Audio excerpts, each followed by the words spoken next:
Hi, I'm Richard from Sázíme Česko, and today's guest is Bernd Bugelnig from Capgemini. To come into family business or to start your own career at a huge corporation from scratch? And what's the secret to be such a great leader? This and a lot more in today's episode. Enjoy. Welcome, Bernd. Thanks a lot for coming to the podcast. Thank you. Happy to be here. Yeah. All right. So, Bernd, you're a country manager of Czech Republic of Capgemini. Mm-hmm. What is the role?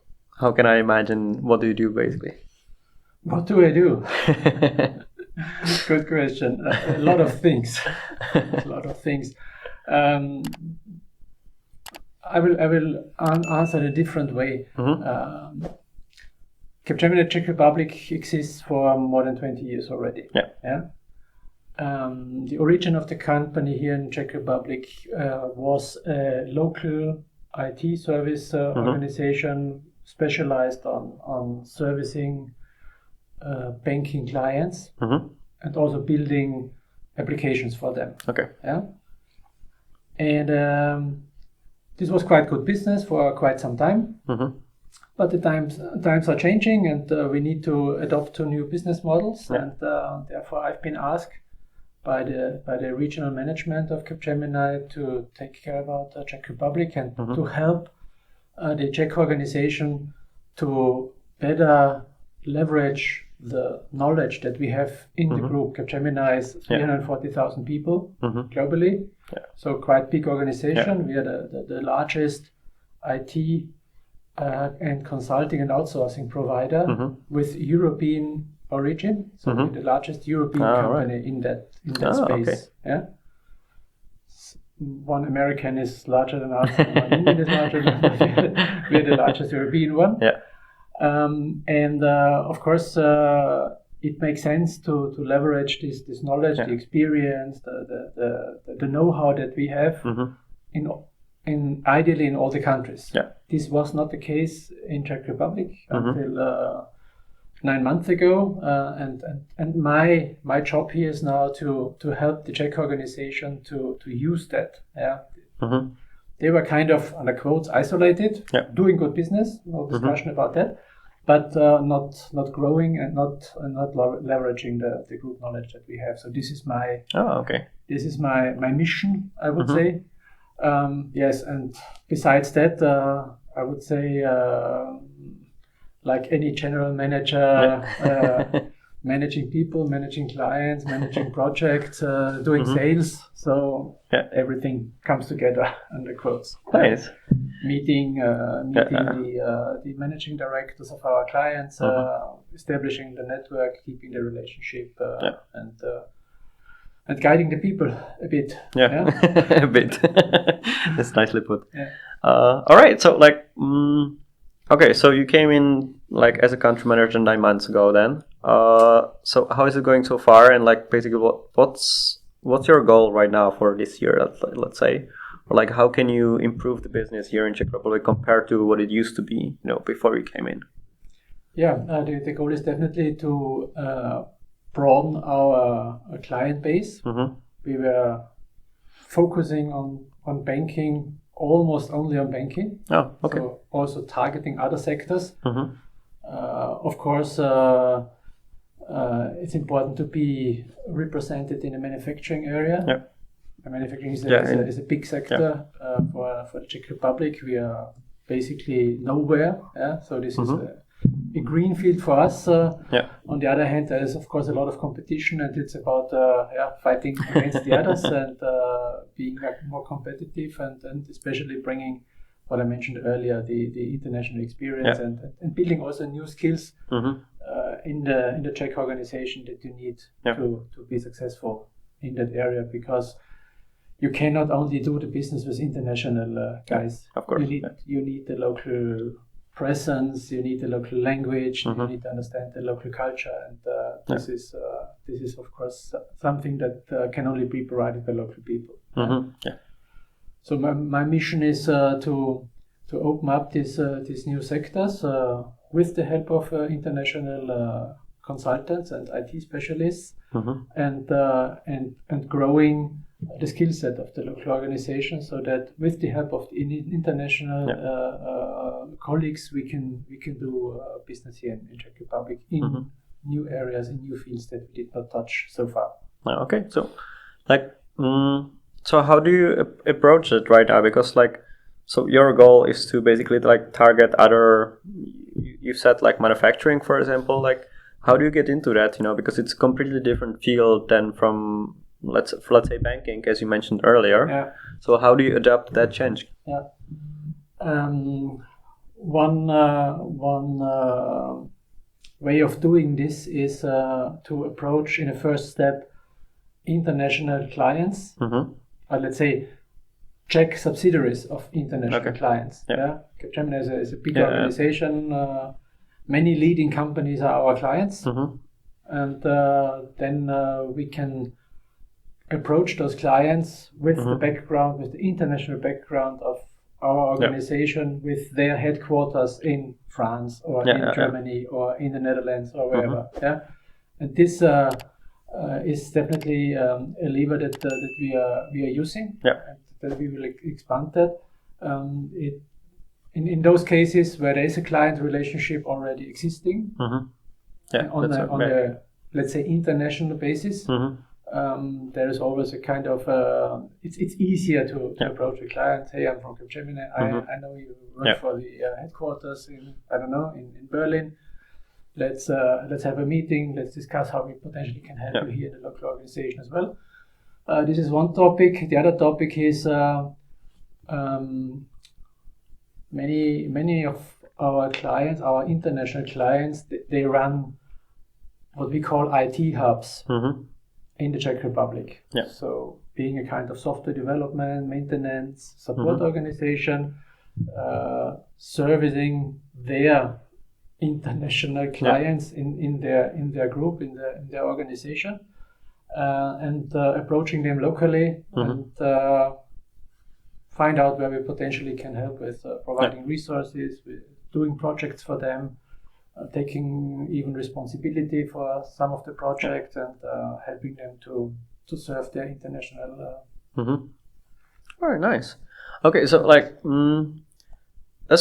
let's say there's plenty of IT providers nowadays. Let's say within the pool and within Europe. You mentioned you're definitely the biggest one, but what is it that is your advantage? What is the advantage on your side that you bring to the table, and why should people actually just basically get to work with Capgemini? Yeah, one thing that we can definitely provide, which is something that local providers will have difficulties with, is international flavor.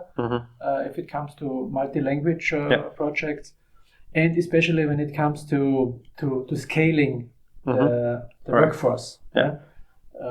There might pop up a project. They need, from one day to the other, under quotes, 20 people for, an SAP implementation. Then it's easier for us to scale up with the international background.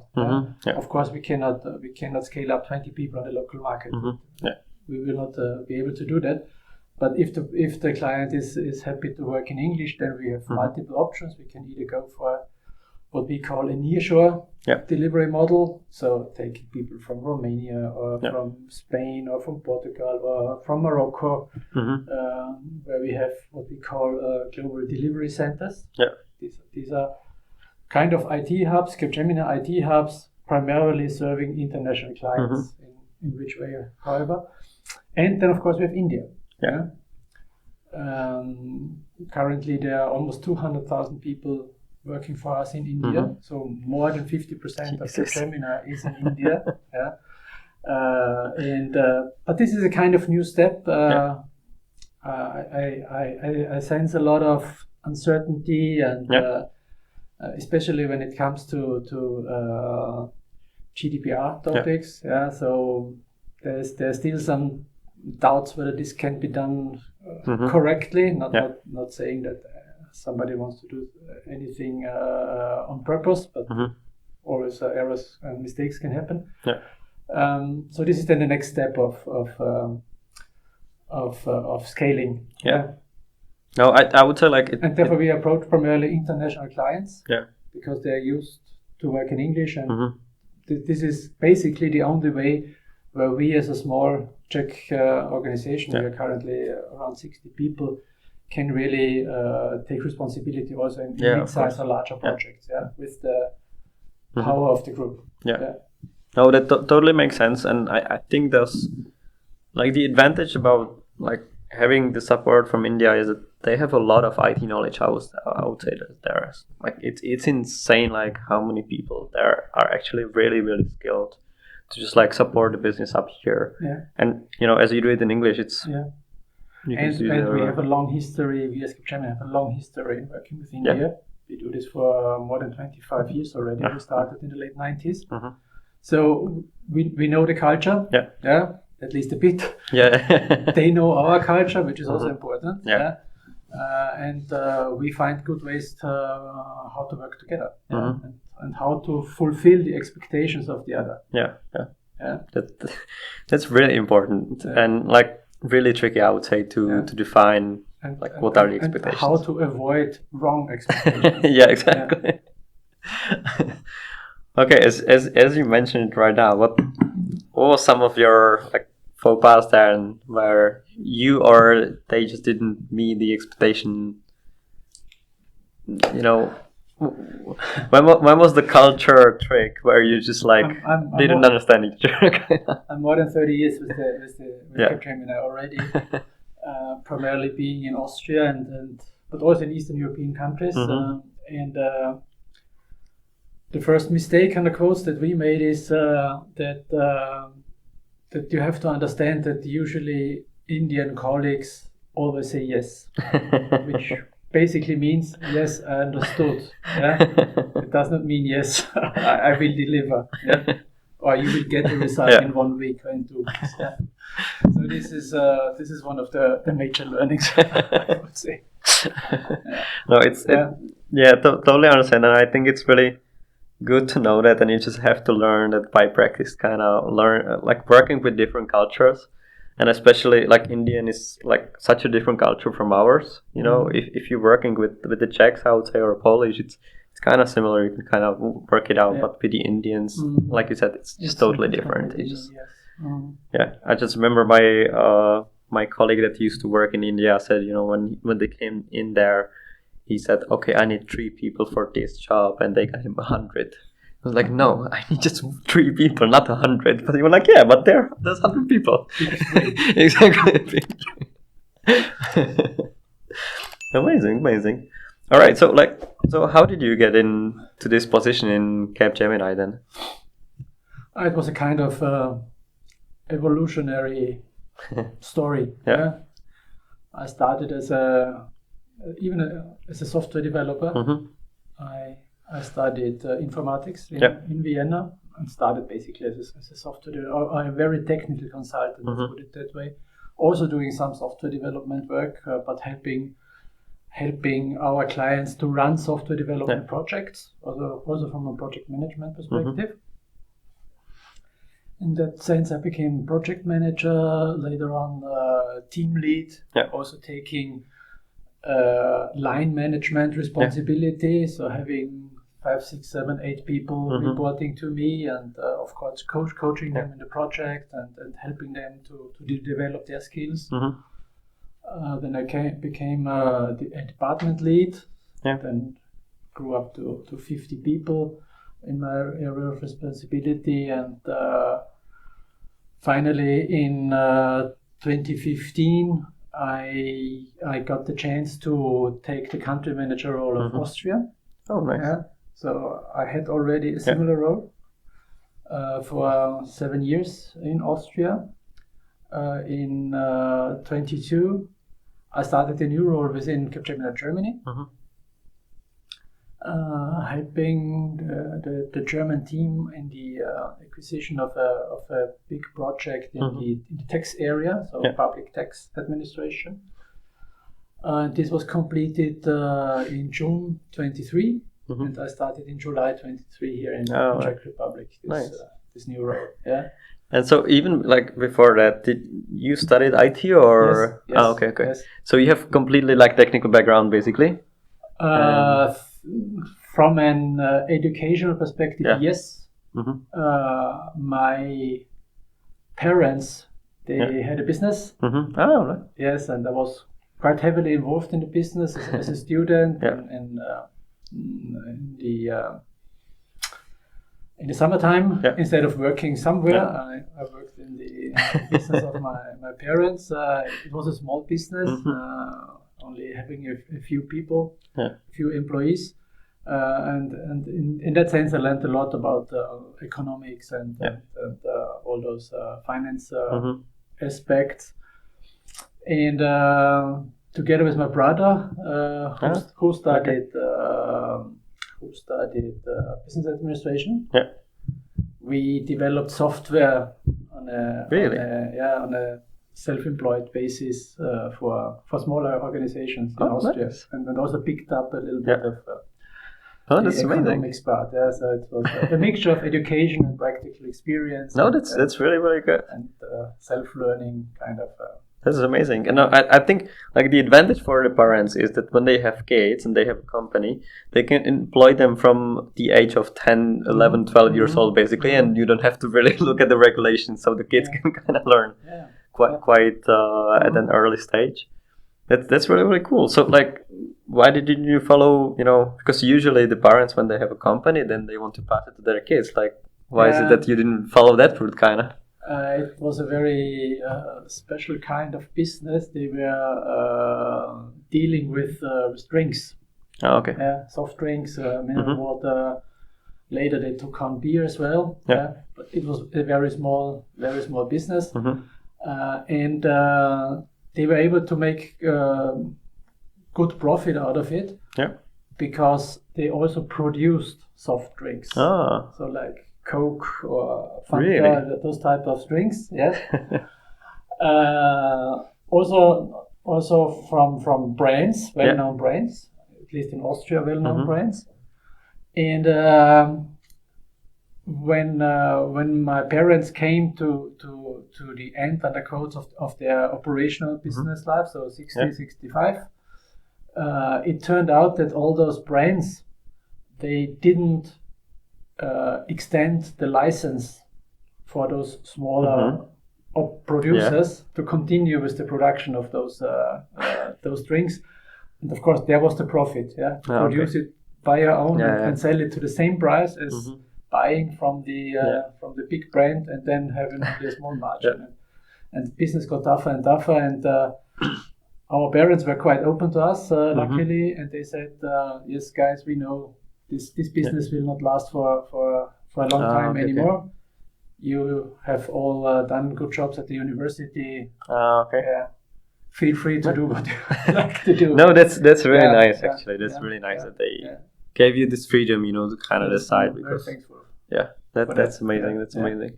And also, I think it's really a great balance, let's say, between you going to the uni but also learning like by the practical way in the business. I think that's a very rare combination. And on a very small business where you basically do everything end to end. You know everything about that business. And not only the management part of it. Exactly. That's amazing. I also delivered the bottles to our clients. And I did the driver license for being allowed to drive the big trucks. Really? Yeah, they did that. Summer was our peak time.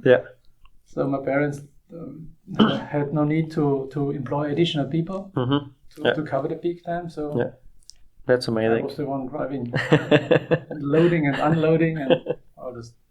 No, that's amazing experience, and I think like that's how it's supposed to be, kind of, like that you learn by doing it. Actually, that's really, really cool. And so, all right, so like, what was you mentioned earlier, that you went basically from the technical background throughout the line manager and so on up to the country manager. What were the challenges on the way, and like what was personally difficult for you in these terms? Let's say, like, was it I don't know, let's say some soft skill development, or like, what was the challenge there maybe for you?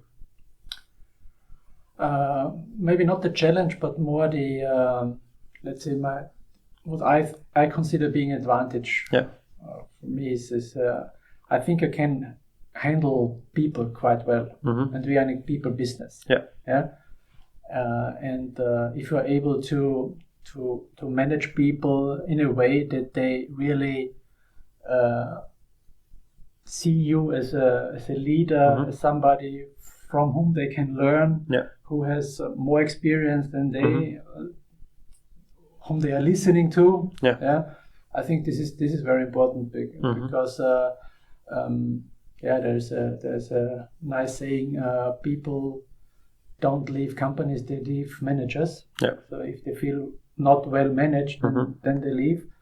And I think I consider this being as one of my strengths to be able to understand how people think, how they work, what they need, so that I can support them and how to coach them if needed.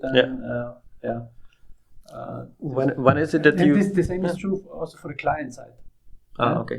You have different type of managers on the client side.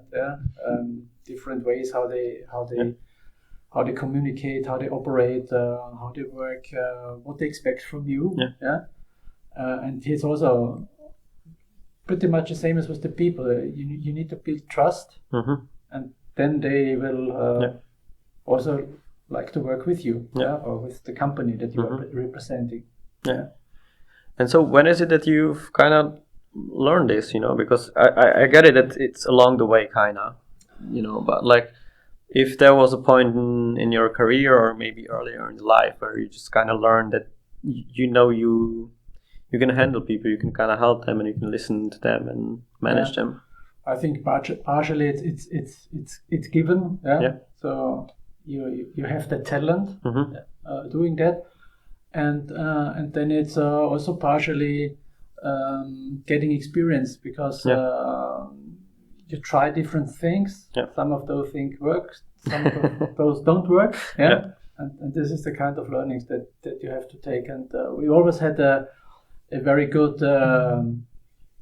culture and atmosphere in the organization. That's good. We have many people that are with the company for 10, 15, maybe even 20 years, and we know each other, we trust each other, we know what we can expect, and this is an important factor because if you and this was a big change for me here in when starting in the Czech Republic, because I was used to work in organizations that I know very well already. Even I mentioned that I worked 1.5 years for the German organization. Most of those people I knew from previous working relationships, because Capgemini, Austria and Germany had always a very close relationship. Not only due to the language, we were in a what we call the same business unit. So basically consolidated in the Austrian business into the German business, and they were helping us and we were helping them. And I knew most of those people that I worked with in 22 and 23 from 10 or even 15 years before, and it was almost like coming home, quote. And here in Czech Republic it was completely different. I knew almost nobody, from nobody from the organization, none of the clients. And this was a cold start, and of course. That's funny that you had to go like right from the beginning again, kind of. But that's really nice of you actually saying that, because I think that really shows like the company is really successful, because if the people want to grow with the company, then they just stay, and as the people grow, the company grows as well, because everybody wants to move forward, kind of. So that's really nice. This was most probably the biggest change I had in my more than 30 years, because the rest was more in an evolutionary type of career. But here, coming to a country where you basically know nobody, was the biggest change. So, all right. So, like, how is it so far for you here in Czech Republic? Like how you adapted to the culture, kind of how you adapted to the clients and even the employees here, like. Yeah. I do have the feeling that I managed to be well respected here, which is important as a manager. Also on the client side, so one of my first 2 or 3 even 3 months were completely busy with getting to know dozens of people, internally and externally. And I received very positive feedback from one of our, not only one, from several of my colleagues here in the private office who are part of the management team, that they said they are very impressed about how many people I already met. Maybe they thought I would do a lot of internal stuff, but I think it's important to meet with the clients, because sure. They will give us the business. Exactly. So how many clients do you have, like approximately in Czech Republic right now? Not too many, to be honest, because I mentioned already we were very much focused on the banking area. So we have 5, 6 banking clients at the moment. All of them for many years already. And we started to grow our business into manufacturing, also into the pharma industry. There we managed to get new clients. We're currently proposing a nice SAP project to a manufacturing company. And we have, I would say, approximately another 10-12 clients who are outside the Czech Republic, but Capgemini clients in the specific countries, and we are providing resources, Czech resources, to those international clients. All of them work remotely, which is not an issue anymore since the pandemic. Now we learned that it can also work in a different way, which is good for us because we have good people here in the Czech Republic, and not for all, but some of the countries, it's still from a commercial perspective attractive to work with Czech resources, and this helps us in these international engagements. Cool. All right. So, what is your goal for, like, let's say, next 5 to 10 years here in Czech Republic? We have set 3 very specific goals. Together with my team, nothing dictated from Paris or from the regional management. We just defined 3 long-term objectives. This is our terminology that we are using. One of the goals, of course, is related to commercial and profitable business, without stating any numbers, but to make a significant step from where we are today. The other topic is to build competence in a certain technology area, which we started already. So this means primarily hiring people that bring that skills to us, because it would take too long to develop these skills by doing training and getting operational experience. And the third one is to be an attractive and well-perceived employer. We do monthly surveys on for all our staff. This is organized by Paris. This is not a Czech initiative. It's a global initiative. And here we are asking the people, how happy are you with us? Do you recommend us as an employer? Do you feel supported enough? And there's about 50 or so questions. But on each survey there are only 10 out of those 50. And they are mixed along and across the year. And then there is an overall, let's say, satisfaction score. We call it engagement score. So how engaged are the people with our company? And our goal is to have an engagement score that is above the average of Capgemini Group. So we want to be in the top 50%. No, that's good. And we're currently below, so there's still some work to do. So these kind of 3 long-term objectives, we worked on that in a management workshop with my management colleagues, and we're committed to that and nice, working along that. No, good. No, I think like as you mentioned, like if you know where the issue is or where the problem is, you know how to fix it. So I think if it's defined already, you're kind of halfway there, and you know how to move it forward. So it's really good. Whatever we do, we mapped it to one of those 3 long-term objectives. Nice. So everything out of that is not enough focus. No, that's spend time on that. That's a good approach. I think that's a really good approach. All right. So out of, let's say, the past 10 years or something like that, what is the one case maybe that you can remember that you were really proud of what you and Capgemini kind of do for the client, where you just kind of help develop a certain product, or you've improved like with a certain type of client or something like that? Yeah. Last 10 years.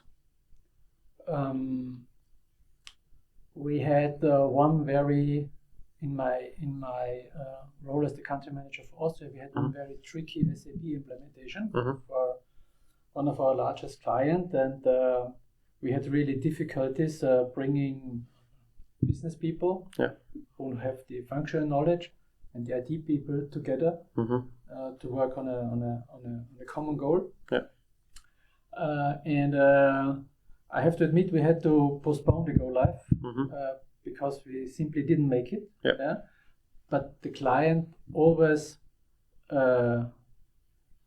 valued our way of working, and they were not blaming us for missing the deadline because they really understood that the problem is more on their side than on our side, which is always a tough discussion. That's a difficult one. And the client, the CIO, it's a lady, very tough lady. And on our side, there was a very tough project manager, and I always had to balance them out, because he was always pushing, hey, you are not delivering the resources that we need to do this workshop or to do the testing at the final stage of an IT project. There's always a lot of testing.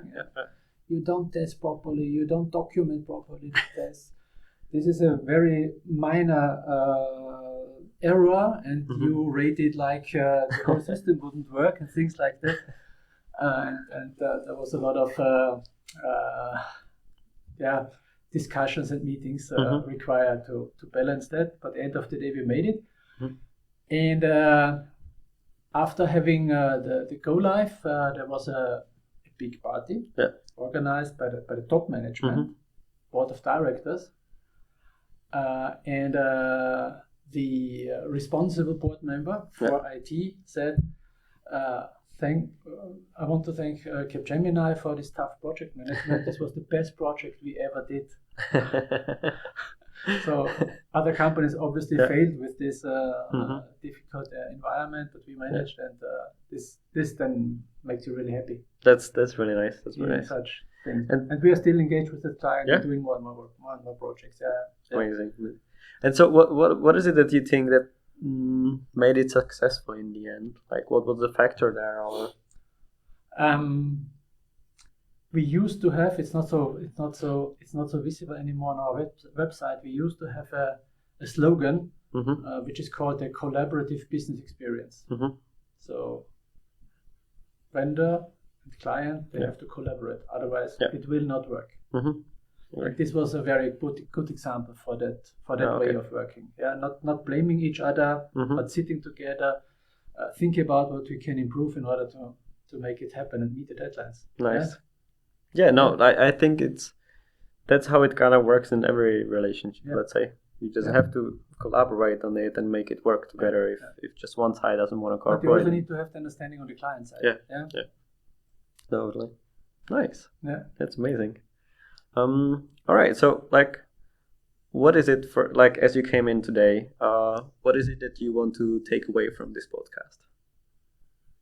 What I want to take away? I didn't have any specific expectations. I was expecting a nice talk, nice discussion with you, and this was the case. So I'm happy. No. Yeah, I'm just curious. Curious, if there was something that you wanted to take out of this. No. Okay. To be honest. Nice. So, what are your current plans for the clients that you have right now? Is there some, I don't know, let's say like a really interesting case that you have to help out with a new project, or you have to implement some IT solutions? Yeah. I mentioned this SAP project. Of course, there's competition, but this would be a really nice challenge because it would be a quite complex setup with a subcontractor, with people, with international people and local people. Capgemini.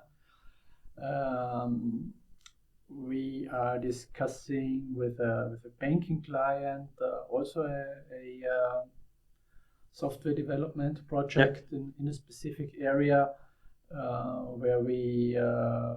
Of course, we'll also have competition. There's always competition, but we feel ourselves being in a good position due to the long history we have with the client, and this is also addressing a business area where the client is expecting more business to come in the future, and a very similar topic with another banking client. So banking is still important still for us. Thing. Yeah, it's still important for us. And in all those projects, it's about challenging projects and important aspects for the client, which is important because we talked about the collaboration. If it's not important for the client, there will be no collaboration, then it will fail. Yeah. No, totally agree. Yeah. All right. Yeah, I have no more questions. Good. So this is it. Thanks a lot for coming to the podcast. Thank you for the invitation. Yeah, and hope to see you next time. Yeah. Thank you. Bye. Thank you. Bye-bye.